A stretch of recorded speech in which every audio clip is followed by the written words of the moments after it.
pour la première image du jour, justement, on va revenir sur l'énorme clash qui s'est produit à l'Assemblée nationale. Tout est parti de l'interpellation du député LFI, Hugo Bernalicis. Alors, lui, encore un génie. Lors du débat sur le narcotrafic, il s'est permis de plaisanter sur la Shoah en criant la solution finale. C'est à ce moment, regardez que c'est parti en clash. Regardez ça. Ou un autre, on aboutira à une solution. J'aurais souhaité que ce soit ce soir. Mais à un moment, un ou un autre, cette solution, on l'aura. Simplement, si les amendements ne sont pas adoptés, on retombe sur le droit existant. Alors, ça, c'était donc notre ministre de l'Intérieur, Bruno Retailleau. Et donc là, il crie la solution finale. Lui, c'est un des génies de l'équipe. Ensuite, Aurore Berger a pris la parole. Elle a décidé de leur dire leurs 4 vérités aux membres de la LFI. Elle a été excellente, Aurore. Regardez. L'antisémitisme, depuis le 7 octobre, ce sont 2 chiffres et 3 lettres. 2 chiffres, 1570 actes antisémites en 2024. C'est une explosion et c'est un risque de réenracinement. 62% d'actes antireligieux concentrés sur nos compatriotes juifs quand ils comptent moins de 1% de la population. Et 3 lettres, L, F, I. Honte à un parti et à Jean-Luc Mélenchon qui considère que l'antisémitisme est résiduel alors qu'il le ramène à un niveau structurel. Résiduel, l'antisémitisme dans notre pays, résiduel quand on consacre l'intégralité d'une campagne électorale à déverser sa haine d'Israël et à placer des cibles dans le dos de nos compatriotes juifs. Résiduel, l'antisémitisme quand on choisit l'iconographie des années 30 pour ériger des affiches. Résiduel, l'antisémitisme quand on chasse les femmes juives de manifestations pour l'égalité et les droits des femmes.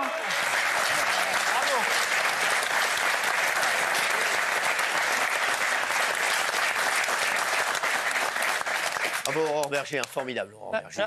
Alors, il y a Gérald Darmanin aussi qui a pris la parole, qui a été excellent aussi pour dénoncer les agissements de la LFI. C'est vrai que ça commence à gronder et qu'il pose de plus en plus de problèmes. Regardez. Il est vrai que certains dirigeants de la France insoumise ont de l'ambiguïté, ont un problème avec l'antisémitisme. Et je ne suis pas seul à dire, je cite le premier secrétaire du Parti socialiste, M. Faure, « Personne n'ignore ce qu'est l'antisémitisme ». À commencer par M. Mélenchon qui en connaît parfaitement les codes et l'iconographie. Madame Autain, députée sur ces bancs, qui connaît bien, je crois, la France insoumise. À propos de l'affiche pour laquelle M. Hanouna a obtenu justice, et je m'en félicite devant les tribunaux. C'est grave, c'est profond, c'est irresponsable. C'est un dérapage, une erreur manifeste. Jean-Luc Mélenchon ne me paraît pas à la hauteur du moment. La Ligue des droits de l'homme elle-même, pourtant, parfois, et on le sait en discussion avec tous les partis politiques, et notamment les plus à gauche de l'hémicycle, lorsque LFI ne semble pas en reconnaître le fait et la nature, évidemment, de notre communication antisémite évoquée plus tôt, cela nous interroge sur sa compréhension, sur sa volonté d'y remédier. Oui, nous attendons de la France insoumise qu'il démontre qu'il est dans le champ républicain et qu'il condamne tous les actes qui touchent les Juifs de France et les Juifs du monde.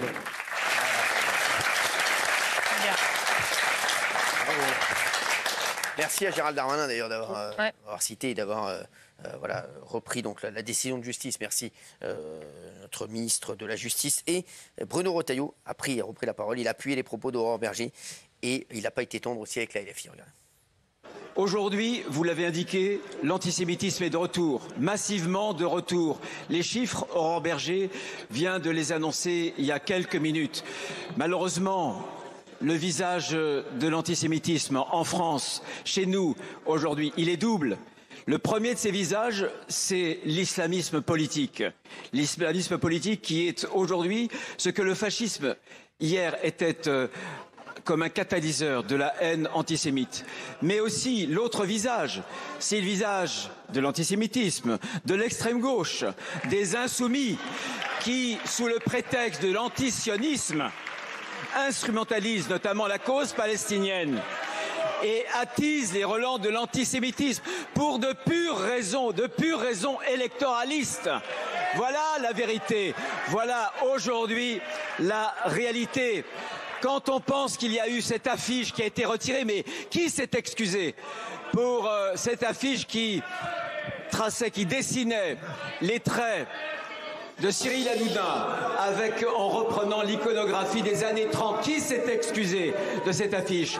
Hier, un jeune de 15 ans a proféré en classe, dans un lycée, Paul-et-Loire, des propos antisémites. Le principal l'a appelé, il a retiré ses propos, il a menacé de mort le principal. Est-ce que vous pensez un seul instant que ce type d'affiche n'a aucune conséquence? Honte à ceux qui banalisent l'antisémitisme aujourd'hui en France.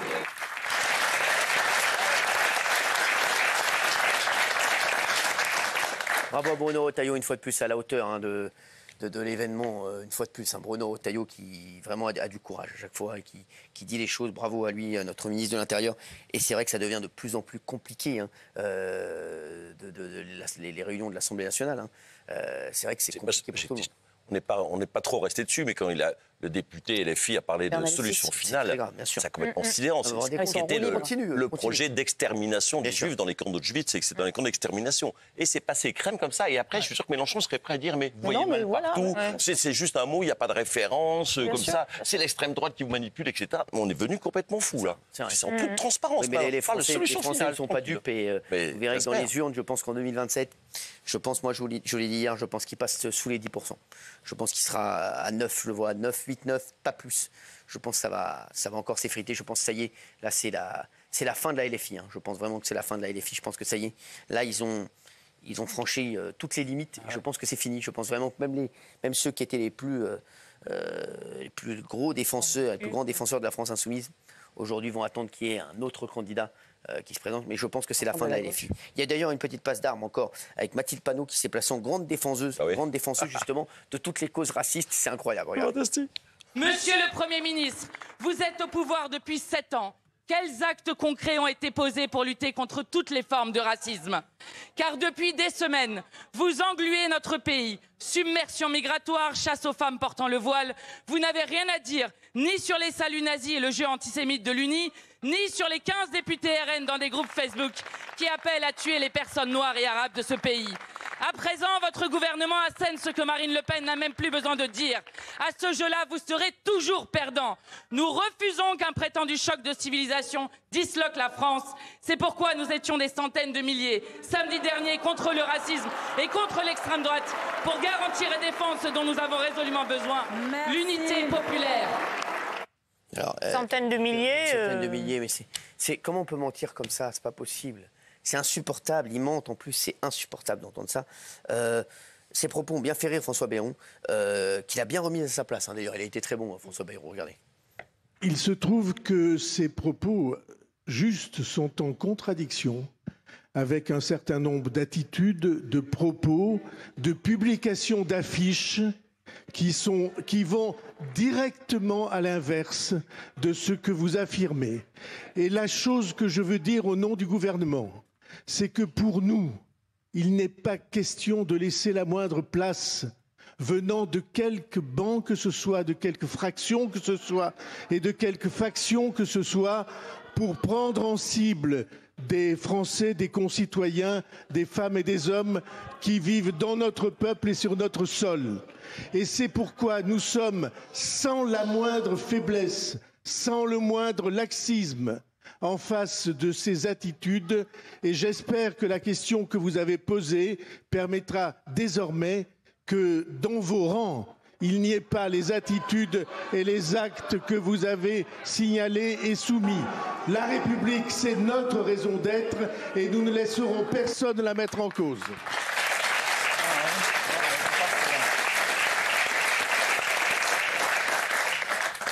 Oui, non, je trouvais parfait, absolument parfait. Ça, il les a renvoyés dans les cordes, parfait. Oui, la seule réponse de Mathilde de Panot pour exonérer la LFI de tout soupçon d'antisémitisme, c'est qu'à droite, on fait pareil. Bah non, c'est pas une réponse. C'est pas parce qu'à droite, il y a des gens, ou à l'extrême droite, il y a des gens qui font des trucs dégueulasses, que ça exonère soi-même ou son propre parti de regarder ce qui s'y passe. C'est assez curieux. Alors, justement, Éric Coquerel était au micro de France Info. Il a carrément dit que tout ça, c'était de la faute de l'extrême droite. Bien sûr, toujours. C'est incroyable. Regarde. Bon, lui, c'est pas une lumière non plus. Nous n'avons pas repris les codes culturels d'une affiche nazie, voilà, de la Deuxième Guerre mondiale pour appeler à une manifestation antiraciste. C'est faux, faux et refaux. C'est quelque chose... Moi, quand c'est arrivé, cette histoire, j'ai trouvé ça énorme. vous savez que c'est venu du visuel où des groupes d'extrême droite ont mis le visuel de cette affiche dénonçant les Juifs pendant la Deuxième Guerre mondiale à côté du visuel que nous avons fait d'Hanouna. Et moi, j'ai regardé ça. Bon, on l'a enlevé parce qu'on n'avait pas envie de rester à côté d'un visuel en plus comme ça qui était rediffusé.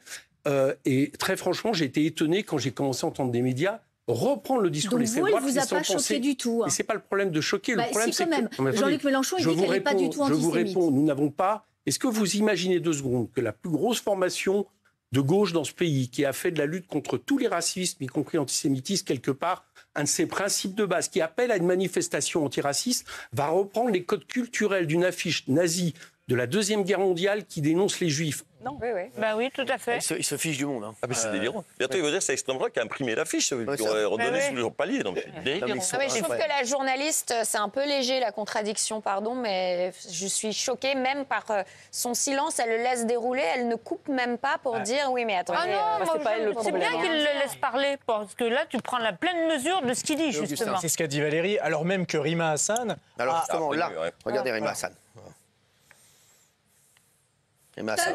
C'était une erreur. On ne peut pas effectivement se cacher derrière cet argument d'instrumentalisation. Et il faut être humble parfois. Il faut revenir à ce qui nous est remonté par les gens qui peuvent nous soutenir et comprendre que des fois on fait des erreurs. Cyril, j'aimerais simplement vous montrer cette photo derrière vous. Regardez, on est en tête de cortège. Il y a les élus qui portent leur écharpe tricolore. La seule qui ne porte pas son écharpe tricolore, la seule élue qui porte un kéfier en signe d'écharpe tricolore, c'est Rima Hassan. Et ça, c'est un petit peu passé inaperçu. Normalement, le kéfier, c'est autour du cou, c'est sur la tête. Là, c'est vraiment à la place de l'écharpe tricolore. C'est une provocation. Dans la provocation perpétuelle, c'est ça. Puis ça aurait pas été très dur sur l'affiche de mettre une marche contre le racisme et l'antisémitisme. Ils ont dit que contre le racisme. Ça ne coûtait pas grand-chose de rajouter et l'antisémitisme. Visiblement, ça va pas passer par là. Et pas mettre des animateurs et des présentateurs, mettre autre chose sur l'affiche. Évidemment. Obligé de mettre des trucs comme ça sert à rien. Si l'affiche n'avait pas de problème, il aurait laissé l'affiche. Ça tangue dans les rangs de LFI, parce que si même Rima Hassan n'est pas d'accord avec Mélenchon, qui lui-même n'est pas d'accord avec... on voit bien qu'il y a une fracture. Mélenchon, il est à la LFI ou il n'est plus à la LFI? Mélenchon. Tout le monde parle de la LFI. Bien sûr. Mais quand il y a l'affiche, votre avocat, il est venu l'autre fois, il a dit c'est pas Mélenchon parce qu'il ne fait plus partie du truc. Maintenant, c'est Manuel Bompard. Oui, parce que c'est le représentant légal. C'est pas le représentant légal. Exactement. On dit Mélenchon, mais il ne prend pas les responsabilités pour l'affiche. Donc il ne prend pas les responsabilités pour l'affiche, mais il se présente. C'est lui qui se présente, c'est lui le chef. Par contre, quand il y a une merde qui est faite, Manuel Bompard et les autres. Mais les députées européennes, Rima Hassan, elle n'a pas d'écharpe bleu-blanc-rouge. Elle n'a pas députée européenne, non. Effectivement. Donc elle l'a mis à la place de l'écharpe. Elle l'a mis à la place. Puisqu'elle n'est pas... Elle est députée européenne. Elle est eurodéputée, oui. Voilà, c'est ça. Donc, voilà. Alors, vous savez, la LFI a été condamnée pour atteinte au droit à l'image. Alors, il y aura la suite qui arrivera plus tard. Et regardez ce qu'a dit encore le génie Hugo Bernalicis, confirmé que son parti a fait appel de cette condamnation. Regardez. Je crois que c'est l'intention de tous ceux qui continuent d'en parler alors que le visuel a été retiré quelques heures après sa publication, du fait de la perception qui en a été faite par beaucoup de gens, faisant un amalgame avec les affiches scandaleuses qu'avaient pu faire les nazis ou l'extrême droite concernant la caricature des Juifs. Donc le retrait du contenu a été fait extrêmement rapidement. C'était une erreur, cette affiche, ce visuel? Je crois que tout le monde s'est exprimé au sein du mouvement dans cette direction. Non, pas Jean-Luc Mélenchon. Mais écoutez, vous êtes de l'Inquisition, c'est ça? Pas du tout, mais en fait, il refuse de reconnaître que c'est une erreur, c'est pour ça. Non, mais ça ressemble à ça. Non, c'est pas du tout de l'Inquisition, c'est juste vous dites tout le monde est d'accord. Non, pas Jean-Luc Mélenchon. Non, Jean-Luc Mélenchon ne dit pas que ce n'est pas une erreur, il dit pas ça. Il dit que autour de ça a été fait une campagne qui est scandaleuse envers la France insoumise pour nous faire passer pour des antisémites, alors que tout le monde sait que nous ne sommes pas antisémites, et pour une raison assez évidente, c'est que ce n'est pas dans notre programme politique, et 2, notre programme politique va à contrario du racisme et de l'antisémitisme. Le même mode opératoire a été fait avec le visage de M. Pascal Praud, de M. Poutine, de M. Trump. C'était une série de visuels qui ont été publiés, et ça ne vous a absolument pas choqué pour les autres personnes qui étaient concernées. Donc c'est bien parce que c'est M. Hanouna et du fait de sa confession que l'amalgame a pu être fait de perception de ceux qui ont vu cette affiche. Mais il n'y a pas d'intention antisémite. Et si vous nous accusez d'avoir une intention antisémite, alors c'est extrêmement grave. On remercie M. Bernalicis d'expliquer que dans le programme de la LFI, c'est pas écrit noir sur blanc, mort aux Juifs. Merci M. Bernalicis. On pensait que dans le programme. Il a dit dans notre programme, on n'a pas mis l'antisémitisme. C'est gentil, merci. Merci M. Bernalicis, c'est vraiment. C'est magnifique ça. C'est lui qui a parlé de solution finale dans l'Assemblée, c'est lui. Oui, je sais, c'est vrai que c'est lui aujourd'hui qui a parlé de ça. C'est absolument incroyable ce qui se passe. Et à chaque fois qu'un ou une journaliste leur pose une question, c'est vous êtes de l'Inquisition, taisez-vous. Alors, si vous ne voulez pas répondre aux questions du journaliste, refusez les invitations à venir sur les plateaux de télé. Parce que c'est le principe d'un journaliste, il vous posera des questions. Et normalement, des questions qui piquent, c'est le but. J'aime bien. Des questions libres. Qu'est-ce que vous en pensez, vous? Non, j'aimais bien l'inquisiteur dans Les Visiteurs. Vous vous souvenez de cette scène-là? Oh là là. Non, mais... parler de l'inquisiteur. Mais vous me demandez ce que j'en pense, voilà ce que je dis. Mais non, mais c'est horrible, évidemment, ce qui se passe en ce moment. C'est vrai que ça fait un peu peur. Il y avait une phrase qui était pas mal, que j'avais notée d'ailleurs. C'était le LFiste, c'est un mec qui veut taxer ta réussite pour financer son échec. Je trouve ça pas mal. C'est pas mal. Là, je vous ai impressionné. Ouais, voilà. Mais non, vous pouvez continuer, c'était bien parti.